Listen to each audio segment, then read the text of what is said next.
It's called black tie because it wasn't anything like I had planned. I was walking around in a Five Below before a Naga tournament, and there was a tuxedo shirt on the wall, and I was with some of my teammates. I was like, hey, you dare me to compete in that? They're like, yeah, you should totally compete in that. Like literally like a t-shirt. So I wore the tuxedo shirt to the tournament. I like to have fun when I compete. Like I don't like to go to the tournaments. You see the guys like mean mugging and stuff. I just like to go and smile and have a good time. So I started wearing that to all my matches. And then when I would have like super fights, what I would do is I would wear the tuxedo shirt, and I started painting my nails black just because I could. And I would come out to Marvin Gaye, let's get it on. So that's how black tie started. When I first was thinking of like a mascot, I wanted to do something that represented like me, like where I'm from, in Virginia. Originally the mascot was gonna be a possum, because possums are called Virginia possums. There was tons of them around where we lived. You know, there was like a wooded area back behind our house, and there was like a swamp, and if you went back there at night and you shine a flashlight, you'd see a bunch of possums. But there was a lot of raccoons too. I liked that the raccoon had the mask like a ninja. Cool. So we just put the top hat and the bow tie on him. And if you look at the bow tie, it's a black belt. Yeah. If you ever watch them like fight like a cat or something, if you go on YouTube and you watch a raccoon, they tuck their head in like that, so they hide their head. And I kind of do that when I'm like avoiding guillotines. I kind of roll my shoulder, like tuck my neck like a turtle. So I kind of tuck my head like a raccoon does. Anyway, so it just seemed to be like, all those reasons just seemed to be like a perfect like mesh.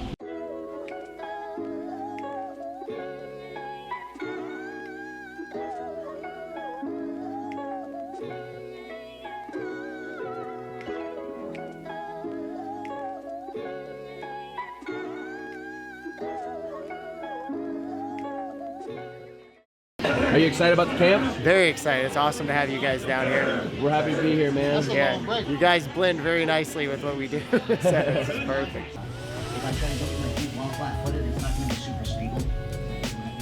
Drag, pass, down. Windshield wiper, okay?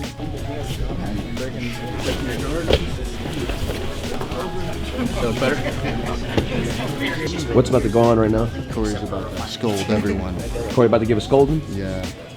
So bottom guy sweep submit, top guy pass. If you sweep submit or pass, just restart, okay? He said if you're gonna smash through a wall, smash through that one.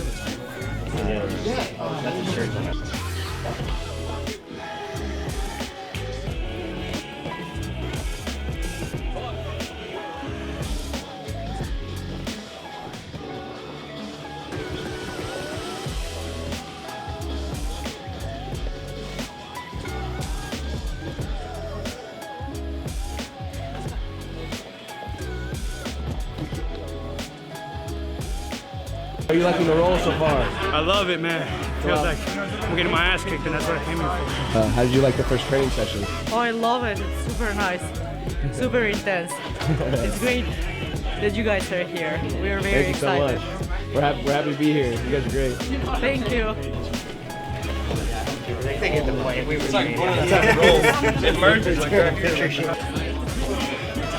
You may try to get by, but you'll get trapped. You do a sit flexor down to your knees. And the way people mess this up is... I'm AJ, I'm 31. I train at Black Tie Capable. What made you want to come to the camp? The videos, I've been watching Flow Grappling, watching the way these guys, you know, the work ethic they put in. We're about to have some live rounds. What can we expect? Just for me to stay away from Corey as much as possible. Bottom guy, sweep, submit, top guy, pass. Whole time, okay? Bottom, sweep, submit, top guy, pass. My name is Brian Michael Radke. 32, and I train out of Black Tie. What do you think about the camp so far? Oh, it's fucking beautiful. Fucking great, solid technique, something that's going to be implemented in my game for sure. And getting the hard rounds in right now. Literally, I was supposed to compete this coming weekend against a top-notch black belt from Checkmat, and passed it up. You know, there's great individuals here, and you know, it's a once-in-a-lifetime opportunity. So I definitely didn't want to pass it up. Hey, right now, so Black Tie, Corey's gym. Just got finished with both sessions on the first day, so we're gonna head down to the beach. It's about 3 miles from the beach here in Bonita Springs. So we're gonna head down, and the boys are gonna take a shower there. There's no shower in the gym, so we're gonna head down there, It's not like it's nothing they're not used to, right? I'm Robert Moline. I'm Corey's father-in-law, and I train down here at Black Tie Jiu-Jitsu. What do you like about the camp so far?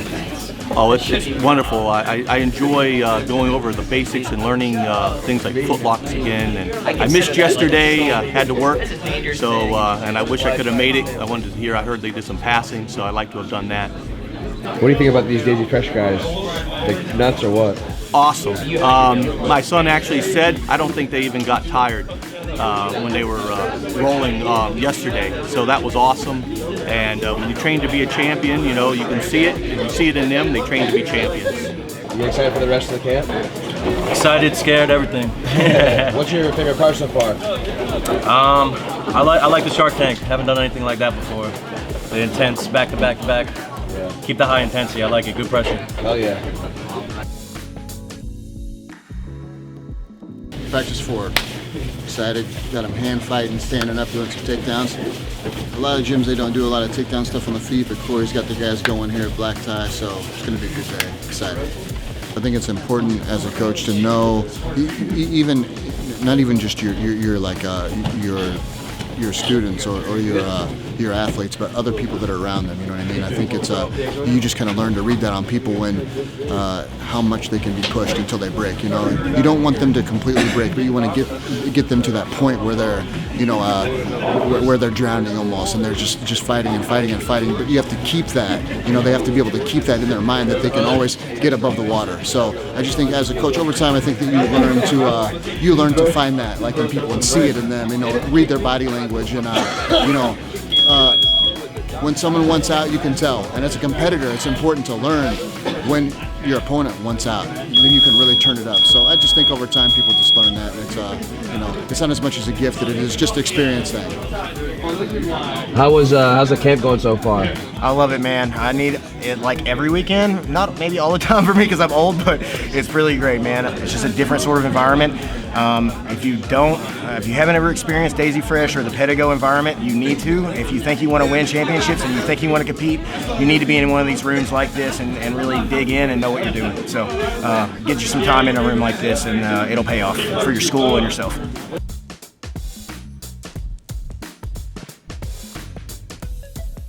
Room is popping this last 3 days, man. I didn't get to roll today, but I got to watch a lot of it, which was actually really cool because you don't get to see while you're rolling. It was not a seminar, it was a training camp. We're here to train. Everybody that's walked in here has had a little bit of a culture shock that's from our gym or from any other gym, because a lot of people don't know what it's like to put that type of pace on. So that's really what it is this weekend has been absolutely a blast. There's technique, of course. There's still seminar stuff, but when you go to a seminar, bro, you get 2 hours of technique. I went to the seminars, 2 hours, and they showed me some technique that I could have got on YouTube, and it wasn't really personalized, man.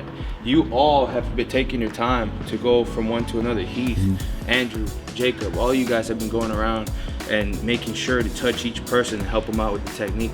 When I booked this, like Armando had met I guess he'd seen the documentary and he saw Alejandro and a couple of the guys at the beach. Yeah. He was like, hey, do you want to have the Daisy Fresh guys come do a 3-day camp?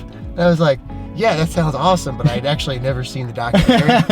But I had heard I had heard that. I was like, I want to train with everybody, you know. But then I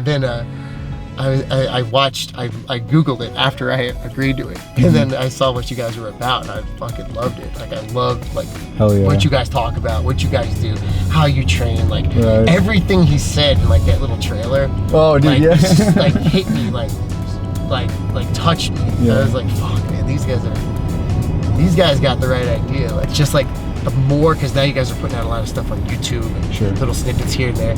It's just like the more I find out about you guys, and like the more I hear about Heath and like what he does, it's just like I was already like really impressed. Like I become like more impressed. Like just when I think I can't be more impressed, I'm more impressed. But just like the person that he is and how he treats like people that come there and seek his guidance, seek his training. I mean, jiu-jitsu is a life-changing thing. Like I don't think a lot of people realize that it's just so much more than a martial art. Like it gives you a family, and it's just the way that he the way that he takes you guys in and takes in people that need jiu-jitsu. It's just incredible. I'm being serious, man. It's just I've never ever seen a seminar where you have guys that have won world titles, multiple, not just one, or we have world titles where the level of training is intense. Like all these 3 days and what they're doing in there right now is not where your average hobbyist or even your competitor that competes maybe once, they don't do this, and so watching and seeing and being introduced to something like that to me is very eye-opening. It doesn't compare, man. Like I don't think I've ever had any seminar that's like that, but as intense as that. Especially when you start shark tanking and when you start rolling, when your white belts are like just destroying. It's like, wow. Everyone is nice. Everyone that does jiu-jitsu is really nice, but this one has been really intense. And I really like, the vibe that you guys have going, and it's really nice to see what you guys do. Yeah, cool. Yeah, and to elaborate on that a little bit, we've been to a couple seminars. I thought it was really neat that you guys had different people give different things, kind of what they specialized in. I feel like that was really unique, because usually you go to a seminar, you get one guy and his perspective, which nothing wrong with that, but it was really unique to kind of get, D2 wrestlers' thoughts on, a basic ankle pick. Details that I never really picked up before. And then, like she said, the intensity you guys bring in, but in the same way, not trying to hurt each other, but just that dogfight intensity, that's I feel like it's kind of like a rare thing, and it seems like everybody from your gym has that dogfight, tenacity, which is much appreciated. There's a couple guys in here, we beat the crap out of each other, but it's rare that you see a whole team that's just hungry like that. So that was kind of a culture shock for us. We definitely were not used to that kind of energy. So I feel like that really elevated an already good seminar from you guys. It reminded me a lot of Jeff Jordan's state champ camp for wrestling. I went there 3 times in high school, and that elevated my game a lot, but it reminded me so much of Jeff Jordan, even when I saw the Daisy Fresh documentary, because we slept on the mats, we ate on the mats, and so I had that experience when I was in high school, and so this reminded me so much of that, but I can honestly say this is much tougher. The live every session, and the fact that you guys bring your dudes, you bring Pedigo wherever you go, and that's something that nobody else is really ready for when you get here. So we had to acclimate and we had to get better because of it. Day number 1, you guys just beat us into a ball pole. So compared to other jiu-jitsu seminars that I've been to, I remember I've always been all gas, no brakes, and which is white belt, blue belt kind of stuff, right? But I remember at Lovato Jr., he was like, hey, slow down. Well, right, you guys here, it's not slow down, it's kill, kill, kill. Drill the details as hard and as fast as you can, but still be accurate. Yeah, the wrestling comparison that I noticed the most was that you guys are insanely good at the basics and you know them inside and out, and the 8 or 9 things that Andrew showed, you can tell he drills those 8 or 9 things over and over and over again until it's muscle memory, and that's what made him so dangerous. Changed my perspective on toughness a lot. Heart, that's what I was gonna say, heart. Yeah, I thought I had good cardio. I thought I was pretty tough, but then y'all showed up, I didn't feel so tough anymore. But you know what? By now, I feel a lot tougher than I was when I got here, and I feel like when I go home, people are gonna be like, what the hell did you do in 3 days that you changed so much? I do feel that too. Yeah. A whole lot of terrible shit is what I did. Just 3 days, dude, I feel like a different grappler. Yeah, I think so. I really believe that, yeah. Cool. I guess I want to say the kill mentality. I've always been at a stalemate with myself, I guess, with a lot of techniques, and because there's never a right answer for anything that you do in jiu-jitsu, right? You guys kill. You show up and you kill. And I guess for me, aggressiveness, don't think about the position, take the position. And you guys are all just so fucking nice too. Seriously, and helpful. We're dying, and it's like, hey bro, this could be tightened up a little bit, and everyone's walking around making it constantly better all the time. And he's just pumping everybody up too. He's amazing. Everybody's amazing. It's great. What you guys do, with your intensity and the rawness of your training, it really keeps the art pure.